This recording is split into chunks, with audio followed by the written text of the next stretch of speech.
Assalamu alaikum, brothers and sisters. How are you doing in the Islam and Friends challenge of reading Qur'an? It's not about reading as many verses as you can. The point is to read it and reflect on the meaning of the words.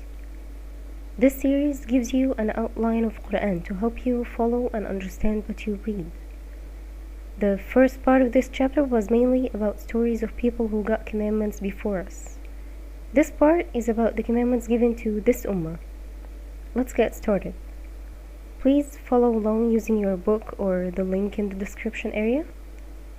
Verses 143 and 144. The first commandment in this part is the changing of the Qiblah from Al-Masjid Al-Aqsa to Al-Masjid Al-Haram. A trial from God, who will obey and who will disobey. Also, this is an example of being unique in our actions, and we should be unique in our speech as well. The commandment from verse 104, don't say this and instead say that. We are unique in our speech and in our actions. We don't follow others blindly, we only follow what's good. Verse 158, the ritual of Saee, or walking between assafa and almarwa, which Hajar, the wife of Prophet Ibrahim, peace be upon him, did to look for water. The companions of the Prophet, peace be upon him, didn't want to do that because it's something that the idolaters at that time did. But it didn't start with the idolaters. We don't follow blindly, we are unique, but with balance. It's not about being different. We don't change what is good. Be unique, but with balance. Moving to verse 177. But first, I want to stress and even double stress the importance of Salah, the daily prayers.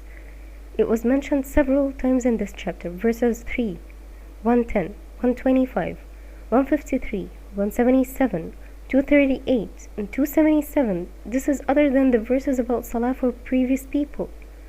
Salah is an appointment between you and God 5 times a day, and you can spend as much time as you want with God. Okay? Back to 177. A very important verse. Let's have a look at what it says. It's not Al-Birr. Al-Birr is a word meaning piety, righteousness, kindness, pretty much all acts of obedience to God.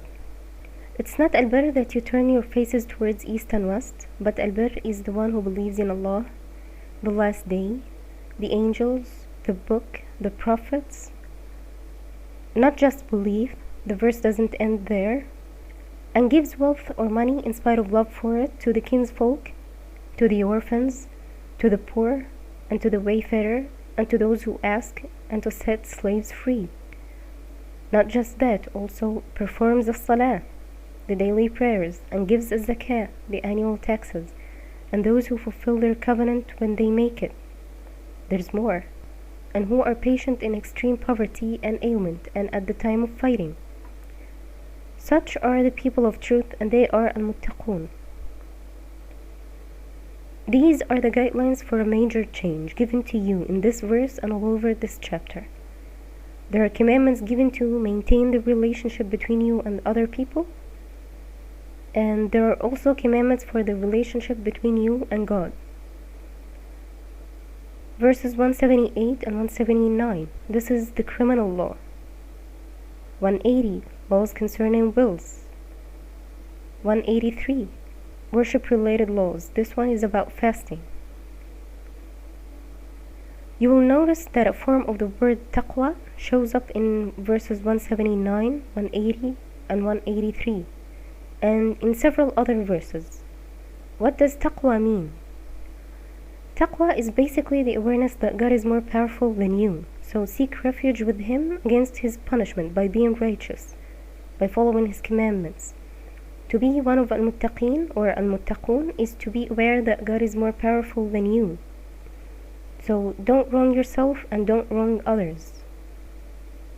You'll find a form of this word in several verses. I'll post some in the description area. Keep an eye for that word in this chapter and see if the verse tells you to do something to become of al-muttaqeen or to do something if you are of the muttaqeen. Why is this important? Remember verse 2 of this chapter? This book, no doubt in it, a guidance to whom? A guidance to al-muttaqeen. There are commandments to help you become of al-muttaqeen, like siyam or fasting, so you can make use of the guidance in this book. And there are other verses that take you a step further. Let's continue with the verses. 183. Fasting. O you who believe, observing as-siyam, the fasting is prescribed for you as it was prescribed for those before you, that you may become al-muttaqoon. 190. Fighting. And fight in the way of Allah those who fight you, and do not transgress the limits. Surely Allah loves not the transgressors. 195. Spending. And spend in the way of Allah, and make not your own hands contribute to your destruction, but do good, for Allah loves the good doers. 196. Hajj or pilgrimage.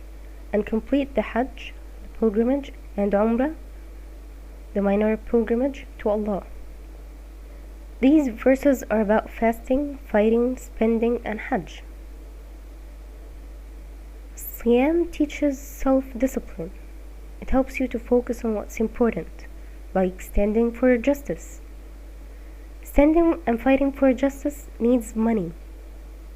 Hajj is the best training for fighting for justice. Hajj teaches great principles like independence, especially financially. It also teaches unity and having a direction. You remember Prophet Ibrahim's prayer in verse 128? And show us our rituals or places of worship. The verses in this chapter are the answer to Prophet Ibrahim's prayer. This chapter mentions the pillars of Islam and Iman throughout, from beginning to end. Another thing this chapter talks about is family-related issues. Marriage, divorce, nursing, engagement. Why were family matters delayed? Well, the commandments that help an individual become a better person were given first, like siyam. Taqwa first, then family-related commandments. In the first part of this chapter, we were given the successful story of Ibrahim, peace be upon him, as an incentive to fulfill our role and follow the commandments. He succeeded, and so can you. In this part of the chapter, we are given examples of the glory of God to help us follow the commandments, meaning God is worthy of worship. Verse 255, a beautiful verse. Ayatul Kursi, to help you feel the glory of God. Verse 256, no compulsion in religion. Why? The reason is given in the same verse, because truth stands out clear from error. More about the glory of God in the form of short stories can be found in verses 258, 259, and 260. What I understand from these verses is you can't outdo God or do like Him or reverse what He did. God will show you His signs, and you still won't be able to do something similar. How come after all this you don't follow the commandments of God? A couple more commandments concerning finance and debt in 261. Give out of what is good that God gives you in verse 267. Don't give out the dollar bill that looks like it's run over by a truck several times, or the smallest apple you have, which is also bruised. Give out of what is good that God gives you. Also, there are verses that fight against usury, 275 to 281. Our financial system is charity-based, not usury-based. Then the last two verses in this chapter, 285 and 286. The perfect closing, Iman and a prayer to help us with our responsibility. That's all for today. Please subscribe if you haven't done so yet. Next week's talk will be about chapter 3, Surat Al-Imran, inshallah. Assalamu alaikum.